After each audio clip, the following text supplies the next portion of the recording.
All right, good day, everyone. This is just a reminder of candid photography.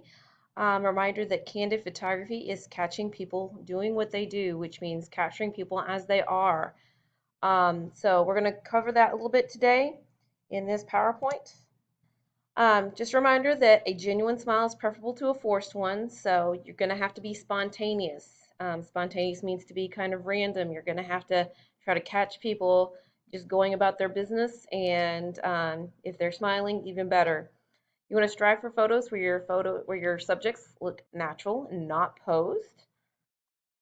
You want to remember that candid photography is not about you as the photographer. It's about what you see in your viewfinder or on your screen. Okay, even if you're just using your phone camera, it doesn't matter. It's about what you see. You want to keep the attention focused off of you no matter what's going on. You want to avoid being overly noticeable. You want to blend into the background. Shouldn't be too hard being all stuck at home. You want to avoid wearing bright colors, and you want to stand or sit somewhere where you're not going to be noticed. We're going to be inconspicuous, not noticed. Those are some of the things that are part of candid photography. You want to look for people that are going about their everyday business. I know that in this day and age, the everyday business is not quite what it used to be. But even in your own home, in your own family, your parents, your siblings, your pets are going about doing what they're doing. So you want to notice where the action is in the frame and then frame it accordingly. Make sure that you keep your camera out of your eye line. Okay, in other words, so that they don't know when you're going to take the picture. You want to make the most out of your lens on your camera. Again, even if you're using your phone, you want to make sure that your people can that you can see your people, and that if you need to use your zoom, you use your zoom carefully and make sure that your subject is still in focus when you take that picture. Digital cameras and even phones are ideal for taking candid photos because, again, you don't have to have it directly in front of you to see what's going on the screen. That LCD screen is great for this kind of stuff. And make sure that if you're sitting at a table or sitting on your couch or wherever you're sitting, that you keep the camera low and so that you can capture the faces of the people that you want to capture.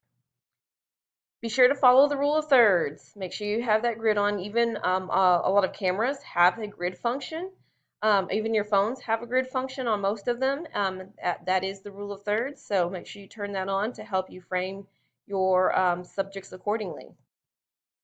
Um, on your camera or on your phone, if you're trying to look for if an action is about to happen, is happening or about to happen, that you want to try to frame it in a way so that your subjects are at the intersections of that rule of thirds grid. Don't forget that that's still part of your photography, is using that rule of thirds, using that perspective, and make sure that you let your subject launch the action. So if they're looking off to the right, make sure that you put them on the right hand side, or if they're looking off to the left, make sure you put them on the right hand side so that they're looking into the frame. That's key in photography. Make sure you know your camera's shutter lag. I know that as you guys are using phones right now, a lot of you, then that shutter lag is actually a little bit less on your phone than it is on your actual camera. So make sure, but if it does have a shutter lag, make sure that you prepare so that you don't lose your subject in the shutter lag. As you guys know, it becomes instinctual as you work with your cameras, and that way you can start getting better pictures. You can always reduce lag time by pre-focusing. In other words, decide what you're going to take a picture of, and then go ahead and make sure you pre-focus it if you're using a camera. Um, and then that way, when the action starts happening, you can just push the button the rest of the way down.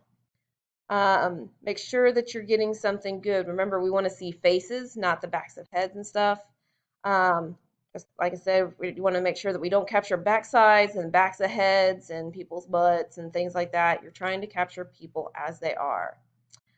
Some examples. These are just obviously examples from different things. I am going to post a couple of examples from around places that aren't necessarily school in some of my other examples, hopefully online, just to give you guys an idea. Make sure that as you guys capture your candid photos, that you find something that you're wanting to tell me about, wanting to tell what's going on, whether whether someone else in your family is playing around or doing something serious like work, doesn't matter. Make sure that you're capturing people as they are. It doesn't matter what it is. I don't care if it's at home. It can be your mom sitting on the couch or in the kitchen or, whoever, dad, sitting at a computer. I don't care, just you're trying to capture some kind of candid photo. That's what I'm looking for. Make sure that as you capture your candid photos that you find one that you really want to turn in, because I actually do want you to turn in a candid photo, just like you normally would. I'm going to have you guys pick that candid photos, um, except this time you're going to upload it, to your Google and then turn it in that way. Again, make sure that you, as you're taking candid photos, that you can delete all the bad ones, obviously, off of your phone or camera that you're deciding not to use as you go, because I'm not going to be checking those numbers right now. We're just looking for one that you want to turn in. So, again, make sure that you get creative, and thank you for listening.